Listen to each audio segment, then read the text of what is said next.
하나님 말씀 사도행전 1장 15절에서 26절까지 우리 합독하겠습니다. 제비 뽑아 마띠아를 얻으니 그가 11 사도의 수에 들어가니라. 아멘. 사도행전은 우리가 잘 알고 있는 것처럼 누가가 기록했고 누가 복음의 연장선상에서, 그러니까 사복음의 연장선상에서, 그러니까 사복음서를 보면 예수님께서 부활 승천하시면서 두 가지 약속을 하셨습니다. 다시 오시겠다는 약속입니다. 근데 이제 그 약속을 믿고 기다렸던 그 사도들과 무리들을 향하여 우리가 7절 말씀처럼 때와 시기는 아버지 권한에 두었으니 너희가 알 바가 아니라 그래요. 그 말의 뉘앙스는 예수님께서 다시 오시는데 언제 온다는 것이 중요한 것이 아니라 반드시 오는 게 중요하다는 거죠. 그러니까 언제 온다는 때와 기한은 너희들이 알 바가 아니다. 반드시 온다는 것을 믿음으로 믿고 준비해라. 그런 이제 삶이 바로 하나님과 동행한 삶인 줄로 믿습니다. 그리고 두 번째 약속은 성령을 선물로 주겠다는 약속입니다. 그러니까 우리가 아신 것처럼 예수님께서 우리 죄와 사망에 빠져 있는 우리들을 단독적으로 십자가상에서 우리를 이제 구원하셨고, 그러나 이제 우리가 신분으로는 하나님의 자녀로 출생했지만 이제 하나님의 자녀다운 그 실력과 수준을 이루어서 우리가 하나님 나라를 확장하고 또 하나님의 자녀다움으로서의 그 증인된 삶을 감당하기 위해서는 반드시 우리에게 신적 확증, 신적 보증으로 보혜사 성령 하나님이 우리를 위로자로, 우리를 돕는 자로 함께 동행하실 줄로 믿습니다. 그래서 교회에는 이제 우리가 어느 정도 이제 정리가 되잖아요. 사복음서를 통하여 예수님께서 아버지의 뜻을 이루셨고 이제 부활 승천하셨고 이제 다시 오시겠다는 이제 완료 시점을 향해서 우리가 카이로스 시간 속에서는 이미 완료됐지만 이 역사 속에서는 이미와 아직이라는 이 중간 관계 속에서 이제 하나님은 그 중간 사이에 보혜사 성령 하나님 우리에게 신적 확증으로 신적 보증으로 우리에게 주셔서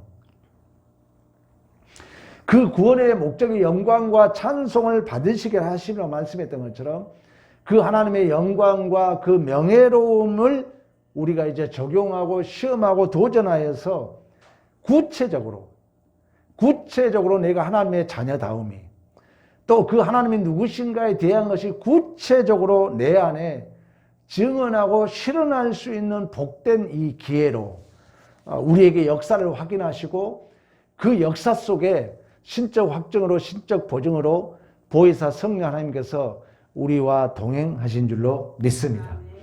오늘 이제 본문은 베드로가 가론 유다의 배신 이야기를 합니다. 우리가 16절부터 그 얘기를 하지 않습니까?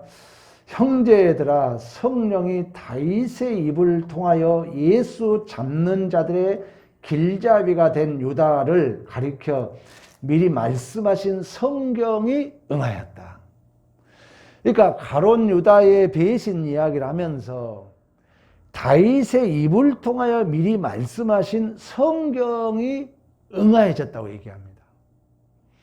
그러면 이제 다윗이 미리 말씀하신 내용은 우리가 그 시편 41편 9절에 가보면은 이런 얘기를 해요. 내가 신뢰하던 내 떡을 나눠 먹던 나의 가까운 친구도 나를 대적하여 그의 발꿈치를 들었다 그래요. 그러니까 다윗이 미리 얘기한 말씀이 응했다는데 그 미리 말씀한 것은 뭐냐면은 나를 믿고 서로 내 떡을 먹던 가까운 친구가 나를 대적하여 발꿈치를 들었다는 거예요. 물론 이제 다윗은 그 시편에서 자신을 이제 배신했던, 우리가 여러분 잘 알고 있잖아요. 다윗은 배신당한 삶을 살았어요. 우리가 알고 있는 것처럼 아들 압살롬으로부터 또 도비야로부터 그리고 여러 그 사랑하는 자들로부터 그리고 그 선왕이자 그 장인이라고 말할 수 있는 사울로부터, 그러니까 이 친한 친구로부터 배신을 당하고, 이 발꿈치를 들었다는 것은 짐승을 표현한 걸로서 짐승이 주인에게 그 주인을 배신해서 발꿈치를 든 모습을 상징하고 있습니다. 그리고 우리가 20절 봅니다. 20절. 시편에 기록되었을 때 거기 거처를 황폐하게 하시며 거기 거하는 자가 없게 하소서 하였고, 또 일렀으되 그의 직분을 타인이 취하게 하소서 하였도다. 이 시편 내용도 69장 25절 그리고 시편 109편 8편을 인용하고 있거든요. 그대로 똑같은 구절을 인용하고 있어요. 근데 이 똑같은 구절이 바로 다윗이 그 믿었던 친구로부터의 멸시와 모욕을 당하신 모습. 그러니까 예수가 십자가에 배신을 당하고 예수가 십자가에서 모욕을 당하고 그 믿었던 제자 가룟 유다로부터 그 배신 당하는 삶이 우연의 일치가 아니라는 거예요. 말씀이 응하기 위하여. 그러니까 우리가 이런 생각을 해볼 수 있잖아요. 우리가 애매히 당하는 고난을 당할 수 있잖아요. 우리가 살다 보면 애매히 당하는 고난이 있거든요. 또 우리가 가까운 친구로부터 우리가 어떤 안타까운 얘기를 들을 수 있거든요. 근데 오늘 우리가 이 가룟 유다의 그 어떤 예수의 배신이 우연한 일치가 아니라 이미 다윗을 통하여 또 이미 성경이 미리 말씀한 것이 응하여졌다고 말씀하고 있는 것처럼 결국 그 모든 삶이란 것은 우연의 일치가 아니라 우리에게 주어진 그 삶의 모든 사건들이 결국 하나님의 말씀이 응하게 하려 하심인 줄로 믿습니다. 우리가 베드로도 여러분 잘 알잖아요. 오늘 본문에 베드로가 얘기하고 있잖아요. 베드로가 약 3년 반 동안 예수님을 따라다닙니다. 그래서 베드로는 수제자로서 천국 열쇠를 내게 준단 말도 듣고 바요나 시모나 복이 있다 칭찬도 듣습니다. 그러나 베드로가 막상 주님이 십자가의 죽음을 얘기할 때는 말리잖아요. 말렸다가 사탄아 물러가라. 내가 사람의 일은 생각하고 하나님의 일을 방해한다고 책망을 받습니다. 그렇지만 여전히 이제 예수님이 사실 이제 붙잡혀 가죠.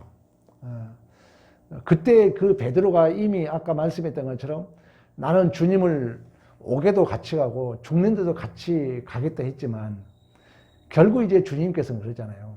네가 오늘 밤 닭 울기 전에 나를 3번 부인하리라. 설마 베드로는 설마 했을 거예요. 근데 막상 예수님이 붙잡히고 나니까 저주하면서까지 예수님을 부인하잖아요. 결국 이제 그 말씀이 생각나거든요. 성경에 보면은 이 부인하는 찰나에 이렇게 눈을 돌려보는 순간 예수하고 눈이 마주쳤다고 그래요. 그때 베드로가 그 말씀이 생각나서 밖으로 나가서 심히 통곡했다 성경에 말씀하고 있습니다. 그럼에도 불구하고 이제 예수님은 부활 승천하시고 다시금 제자들을 만나고 이제 베드로는 자기 고기 잡으러 갈릴리 바다로 돌아가 버리죠. 그때 주님이 찾아오셔가지고 바요나 시모나 내가 다른 사람보다 나를 더 사랑하느냐고 3번 물어요. 어떻게 보면 그 베드로가 예수님을 3번 부인했던 그 삶을 다시금 이제 오버랩 시키고 있는 그런 우리가 현장이라고도 볼 수가 있는 거죠. 그때 베드로가 주님이 내 마음 알잖아요. 그런 고백을 합니다.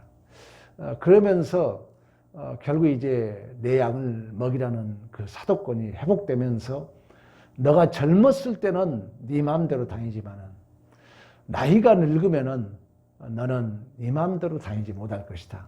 그러면서 한 절 더 토를 달아주는데 요한복음에 보면은 베드로가 어떻게 죽을 것을 예언했다 이런 얘기를 하고 있습니다. 이제 베드로는 성령이 임해가지고 이 사도행전에 등장해서 그 자기신의 모든 그 삶이 베드로 역시 그걸 느꼈을 거예요. 아, 내 모든 삶이 우연의 일치가 없구나. 하나님의 깊은 섭리 가운데 결국 나를 항복시켜 가시고 그 말씀이 그대로 응하여져 감을 본인은 경험했을 거예요. 네가 닭 울기 전에 나를 3번 부인하고 그 말씀이 그 사실대로 이루어졌고, 또 본인도 어느덧 이제 성령이 임하여서 말씀을 증언한 자로 내 양을 먹이라고 말씀하셨던 그 현장에서 다시금 오늘 본문에 이제 세월은 흘러서 그 사도들과 또 120명의 많은 무리들이 모인 자리에서 베드로는 이 가룟 유다 이야기를 하면서, 이 가룟 유다가 예수님을 부인하고 예수님이 배신을 당하여 수치와 모욕을 당하는 것은 우연의 일치가 아니라, 누구 때문이 아니라 말씀이 응해지는 결과인 줄로 믿습니다. 지금 우리의 삶도 마찬가지입니다. 우리의 삶도 여러분 때로는 좋은 날이 있고 때로는 나쁜 날이 있고, 우리의 삶이 뭐 이스라엘 광야로 말씀하면 오르락길이 있고 내리막길이 있고, 또 우리의 삶이 매일같이 좋은 소리만 듣는 게 아니라 어쩌면 일도 경험할 수 있고 어쩌면 소리를 들을 수도 있고, 그러나 오늘 말씀하고 있는 것처럼 하나님이 말씀이 응해지는 그 현장에서 하나님의 말씀이 응해지는 주인공으로서 우리는 그 현장 속에 도전받고 적용받고 시험받고 명예로운 기회로 보혜사 성령 하나님, 파라클레토스 그 하나님이 우리를 위로자로 돕는 자로 동행하신 줄로 믿습니다. 그러면서 오늘 이제 두 번째 이야기는 21절부터 우리가 6절까지는 성령 하나님이 권능을 받아서 예수님의 십자가 죽음과 부활을 증언하는 그 사역, 제자들이 모여서 그 첫 번째 성령이 하신 일이 뭐냐면은 가룟 유다가 그 자리를 비웠잖아요.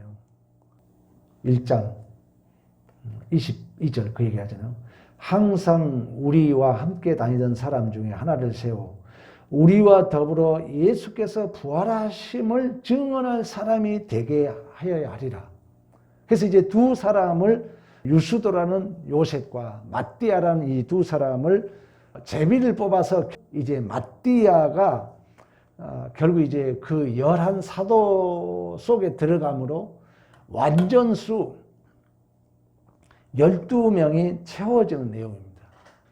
이제 성령이 오셔가지고 어떻게 보면은 교회의 그 펑크난 부분을 이렇게 채우잖아요. 오늘 우리가 보신 것처럼. 그 성령이 오셔가지고 내가 기계적으로 내가 어떤 완벽해져서, 우리가 이제 신앙생활의 오해 중에 하나가 성령이 임하면은 내가 완벽해져서 어떤 일을 할 걸로 우리가 되게 오해를 하거든요. 근데 우리가 이미 아직의 관계 속에서 없이 얘기했던 것처럼 성령은 이때 우리에게 오셔서 우리를 돕는 자로 와 계시거든요. 성령이 와서 하신 일은 가장 중요한 것은 교회를 세우잖아요. 교회를 세운다는 건 개인적으로 말하면 내 자신이거든요. 성령이 오셔서 내 자신을 이제 수리하고 나를 고치고 나를 완성하기 위해서 성령이 오신 줄로 믿습니다.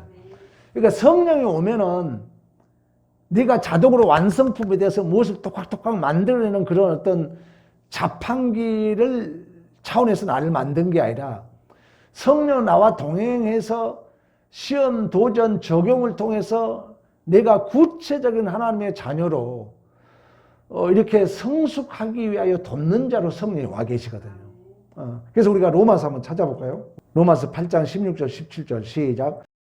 성령이 친히 우리의 영과 더불어 우리가 하나님의 자녀인 것을 증언하시나니 자녀이면 또한 상속자 곧 하나님의 상속자요 그리스도와 함께 한 상속자니 우리가 그와 함께 영광을 받기 위하여 고난도 함께 받아야 할 것이니라. 아멘. 그러니까 성령이 오셔가지고 우리가 하나님의 자녀이면, 후사이면, 상속자이면 그 영광을 받기 위하여 고난도 함께 받아야 된다는 거예요. 그러니까 우리가 욥기를 통해서 계속 공부하고 있는 것처럼 우리가 성령이 오셔가지고 신적 보존으로 신적 확정으로 오셨지만 내가 완성품으로 딱 하나님의 자녀로 내가 완료돼 버린다면 우리에게 고난이 필요 없잖아요. 근데 성령이 오셨음에도 불구하고 고난을 우리가 당해야 된다는 것은 여전히 성령은 나를 고치고 나를 다듬고 나를 하나님의 자녀다운 자로 세우기 위하여 성령이 임재하신 줄로 믿습니다. 우리가 성령을 받았는데 우리 교회 생활에 가장 큰 착각이 하나 있다면은 내가 고쳐져야 되잖아요. 여러분, 우리가 불편함이 있고 어려움이 있는 것은 내가 고쳐지기 위하여 있다는 거예요. 성령이 오셔서 그 나를 고치기 위하여 돕는 자로 와 계신다는 거예요. 근데 우리가 잘못 이제 착각하면은 나는 안 고치고 우리가 이제 기독교인들이 되게 완전주의에 맞이 빠는 이유가 있거든요. 나를 고쳐야 되는 나는 안 고치고 자꾸 성령이 무엇을 해야 하는 것 쪽에 우리가 관심이 많다. 특히 한국교회가 그러잖아요. 우리가 신앙생활이 성령이 임하면 나를 고치기 위해서 오셨는데 우리는 나를 안 고치고 내가 성령이 임하면 나는 완벽하게 완성이 되고 그 완성품이 되어서 무엇을 만들어내는 걸로 아까 얘기했던 것처럼 어떤 자판기처럼 멀리가 하고 뭘 만들어내는 걸로 착각할 수가 있다는 거예요. 그런데 성령이 오셔서 가장 큰 한 일은 뭐냐면은 나를 만들어 간다는 거예요. 교회를 세워간다는 거예요. 교회의 뻥끈한 이 가룟 유다의 대신 자리에 마띠아를 채워가잖아요. 그리고 이제 사도행전도 28절까지 이어지거든요. 우리가 욥기에서 보여주고 있는 것처럼. 근데 우리가 잘못 오해하면은 내가 성장해야 되는데 나는 완벽주의로 착각한다는 거예요. 그래서 자꾸 우리는 무엇이 잘못했다 잘했다를 먼저 따지게 돼요. 우리의 오해거든요. 우리의 착각 중에 하나예요. 그래서 여러분 그런 사람들이 있잖아요. 자꾸 옛날 얘기를 해요. 옛날에 내가 잘했다는 거죠. 여러분 생각해봐요. 아니 내가 성장해야 된다니까. 그러니까 내가 성장했다면 옛날보다도 오늘 더 잘해야 돼요. 옛날에 잘해야 돼요. 오늘 잘해야 되잖아요. 우리의 신앙생활이 성숙했다면 옛날보다 오늘 더 잘해야 되잖아요. 왜? 세월을 감당해야 했기 때문에. 근데 우리가 잘못하면은 나는 이제 고칠 생각을 안 하고 나는 이미 완벽주의로 돼 있고 누가 잘못한 걸로 어떤 환경이 잘못된 걸로 착각하니까 옛날에는 좋았고 옛날에는 잘했다는 걸 착각할 수가 있거든요. 그러나 우리가 신앙이 성령을 받고 정말 성숙한다면은 오늘 더 잘할 수 있어야 되잖아요. 여러분 아버지로서의 실력이 나이가 먹을수록 잘해가잖아요. 부부 생활도 해서 우리는 더 좋아져야 됩니다. 교회 생활이 더 좋아져야 돼요. 좋아진다는 것은 내가 큰다는 거거든요. 내가 크는 게 성령이 그러기 위해서 오셨다는 거예요. 그렇지 나는 내버려 두고 어떤 일만 하기 위해서 온 게 아니라는 거예요. 가장 중요한 것은 오늘 마띠아를 세웠던 것처럼 내가 하나님의 증인된 그 사명을 감당할 수 있도록 내 자신이 하나님의 요구하는 그 목적에 구체적으로 적용, 시험, 도전을 통해서 내가 고쳐지고 내가 성장해야 될 줄로 믿습니다. 그래서 이 8장 26절 우리 계속 봅니다. 이와 같이 성령도 우리의 뭘 도운다고 그래요? 연약함을 도우시나니 우리는 마땅히 기도할 바를 알지 못하나 오직 성령이 말할 수 없는 탄식을 우리를 위하여 친히 간구하신다 그러거든요. 성령이 오셔가지고 내가 완성품으로 만들어졌다면은 우리의 연약함을 도울 필요가 없잖아요. 우리의 기도를 도와줄 필요가 없잖아요. 성령 우리를 도와주러 왔다는 것은 내가 하루아침에 기계적으로 완성품이 안 된다는 거예요. 그래서 내가 적용받고 내가 도전받고 성령이 오셨다 해서 내가 로봇으로 이렇게 탁 만들어진 게 아니라는 것입니다. 성령이 나를 도와주러 오셨다는 거예요. 나를 위로자로 왔다는 것은 결국 내가 고쳐지고 내가 예수의 충만으로 채워져야 할 줄로 믿습니다. 무엇을 하기 위함이라기보다도 내가 먼저 성장해야 된다는 거예요. 내가. 그래서 우리를 예수와 한 몸으로 묶기 위해서 성령이 오셨잖아요. 그래서 어떻게 보면 성령이 함께 함에도 불구하고 우리의 신앙생활은 탄식이 있는 거예요. 내가 부족하니까. 성령이 나를 이끌어줘요. 여러분, 나에게 어떤 돕는 자로 왔다는 것은 여러분 생각해 봐요. 돕는 자로 왔다는 건 내가 실력이 없기 때문에 돕는 자로 온 거 아닙니까? 그래서 우리는 성령이 함께 함에도 불구하고 사도 바울이 오라는 공고한 사람이라고 말씀했던 것처럼 우리의 탄식이 있는 거예요. 왜? 잘 안 되니까. 우리의 신앙생활이. 그래서 우리가 성령이 내와 함께 함에도 불구하고 우리는 나라는 존재가 어떻게 보면 성령이 함께한 나가 있고 성령과 떨어져 있는 나가 있을 수 있어요. 이중구조. 여러분들이 경험할 거예요. 신앙생활 해보면.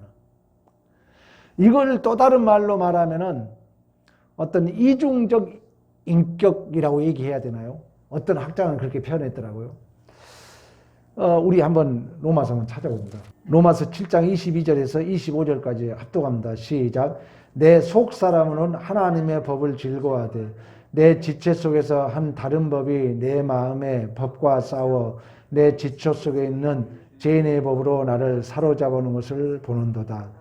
오라 나는 공고한 사람이로다.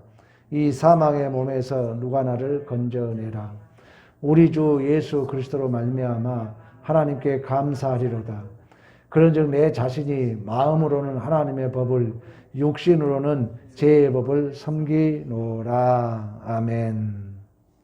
자, 우리의 존재가 성령을 받았음에도 불구하고 오늘 본문에 말씀하고 있는 것처럼 속사람은 하나님의 법을, 그러나 육신의 몸은 죄의 법을. 그래서 자꾸 어떻게 보면 내가 무엇인가 선하게 살고 싶지만 여전히 이 중간 사이에서 육신은 죄를 짓고 딴짓을 할 수 있다는 거예요. 딴짓을. 왜 그러냐면 나를 성령이 오셔서 뚝딱 기계적으로 로봇으로 만들어 놓은 게 아니니까. 자동 판매기로 만들어 놓지 않았기 때문에. 왜 그러냐면 여러분들이 자신을 바로 이해해야 되거든요.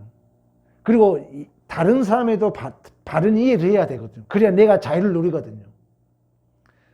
우리가 하나님의 자녀로서 가장 중요한 게 내가 예수 믿는다 해서 나는 완전하지 않다니까요. 내가 나를 만들고 나를 도와주기 위하여 나를 깎고 나를 다듬기 위하여 성령이 오셨고 여전히 성령의 사람이지만 완료되지 않았기 때문에 우리의 탄식이 있다는 거예요. 우리는 마치 욥기를 통해서 우리는 같이 공부하고 있잖아요.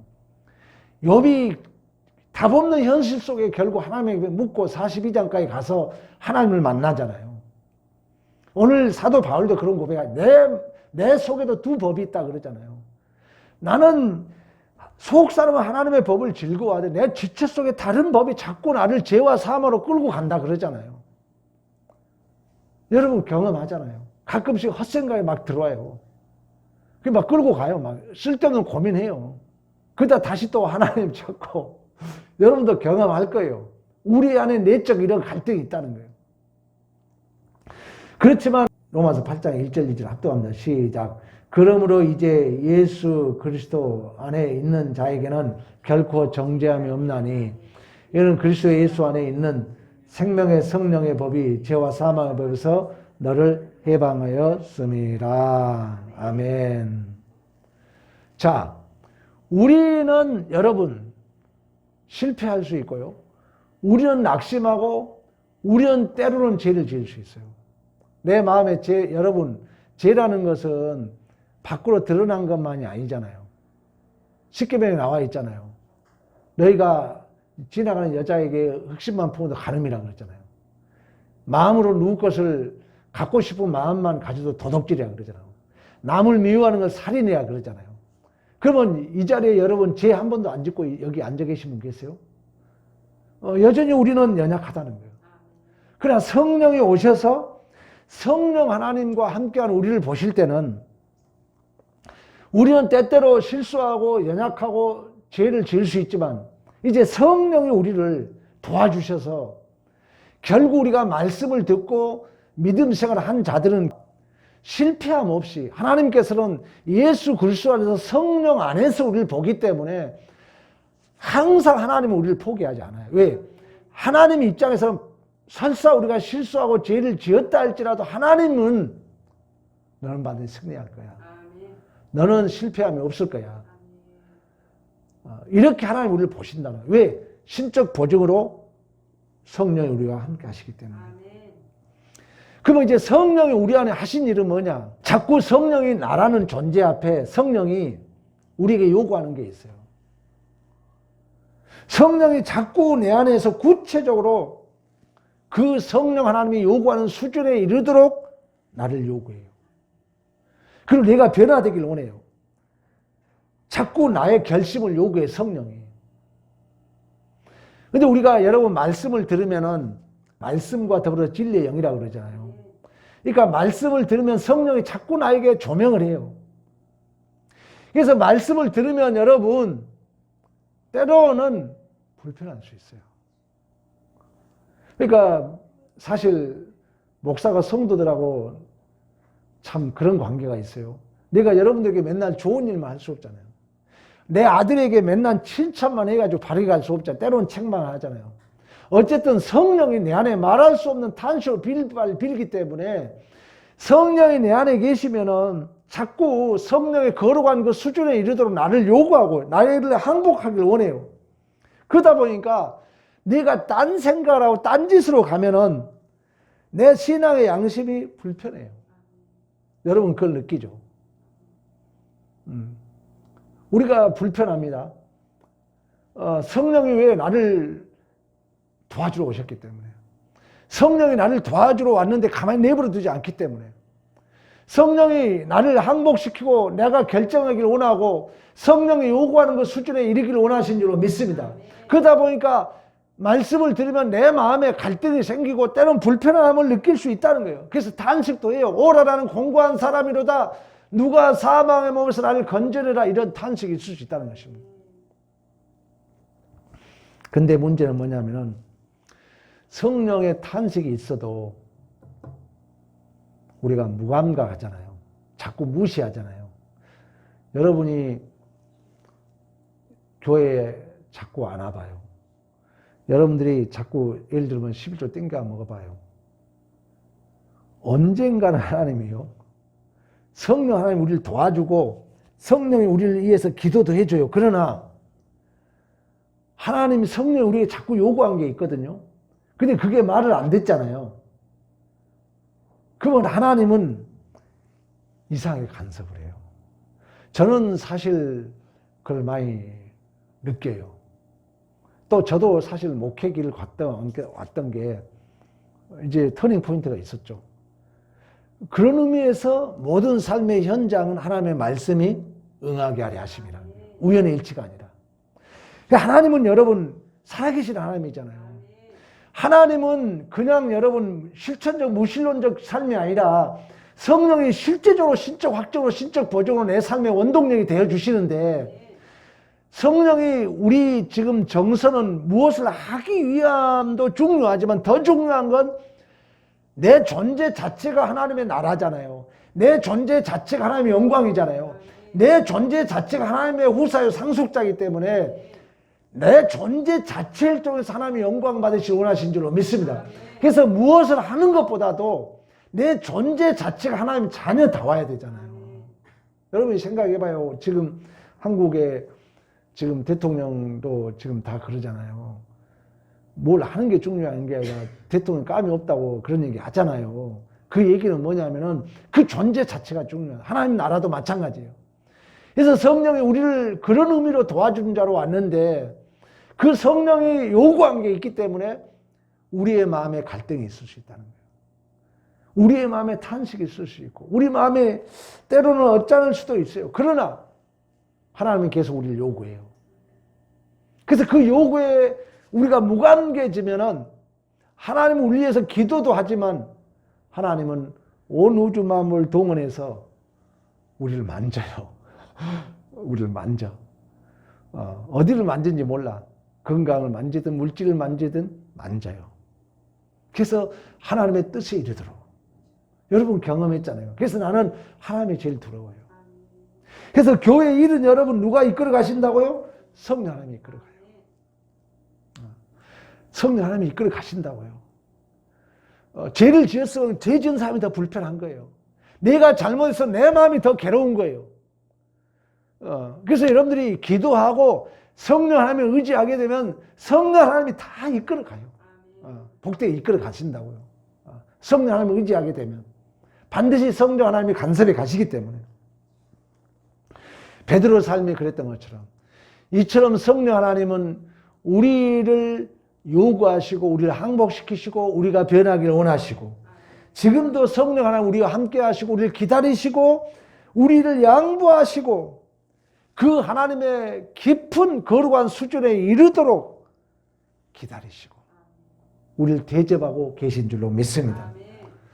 여러분의 존재와 인생이 하나님이 영광과 찬송을 받으시기에 합당하도록 그 수준에 이르도록 고치시고 다듬어질 때까지 성령 하나님은 말할 수 없는 탄식으로 빌발비신 성령 하나님은 결국 우리를 기다리고 여러분들의 삶이 우여곡절을 겪는다 할지라도 하나님은요 그 수준에 반드시 우리를 끌고 갑니다. 반드시 하나님은 포기하지 않아요. 즉 이 일의 신적 보증으로 성령 하나님께서 동행하심으로 여러분들이 겪는 모든 일들이 신앙의 목적을 딴 데 두지 마시고 하나님이 나를 하나님의 자녀다운 자로 만들어 갔다. 여기에 목적을 두면은 다른 건 자동입니다. 그러니까 내가 하나님의 자녀다운 자로만 바로 서려고 하면 다른 건 자동이에요. 내가 하나님의 영광 안에서 살겠노라고 자꾸 마음 먹으면 다른 건 자동으로 딸려옵니다. 여기서 벗어나면 하나님이 간섭하신다는 거예요. 이처럼 오늘 성령 하나님은 결국 이 사도행전에 우리가 가룟 유다를 얘기하면서 말씀이 응하리 하리 하시며 말씀하셨고 두 번째 내용은 끈끈한 교회 12사도를 이제 마띠아를 통해서 채워갑니다. 그러면서 여러분 한번 읽고 마치겠습니다. 사도행전 1장 14절 25절 보겠습니다. 그들이 기도하여 이르되 뭇 사람의 마음을 아시는 주여 이 두 사람 중에 누가 주님께서 택하신 바 되어 봉사 및 사도의 직무를 대신할 자인지를 보이시옵소서. 유다는 이 직무를 버리고 제 곳으로 갔나이다 얘기를 해요. 결국 이제 가룟 유다는 자기의 직무를 버리고 제 갈 길로 갔지만 여러분들이 이 자리에 있다는 것은 오늘 마띠아가 제비를 뽑아서 선택되었던 것처럼 하나님의 주권적 역사로 우리가 교회를 세우기 위하여 그 교회는 내 존재 자체라는 것입니다. 여러분 자신을 세우시고 여러분 자신들을 하나님의 요구하신 대로 고치시기 위하여 오늘 이 자리에 우리가 있는 줄로 믿습니다. 환경 탓하지 마시고 남 탓하지 마시고 내 자신이 바로 서기 위한 모든 것이 은혜의 수단이라는 이 믿음이 있다면 우리는 어떤 환경도 감사할 수밖에 없는 줄로 믿습니다. 이러한 믿음의 승리가 있기를 간절히 축원합니다.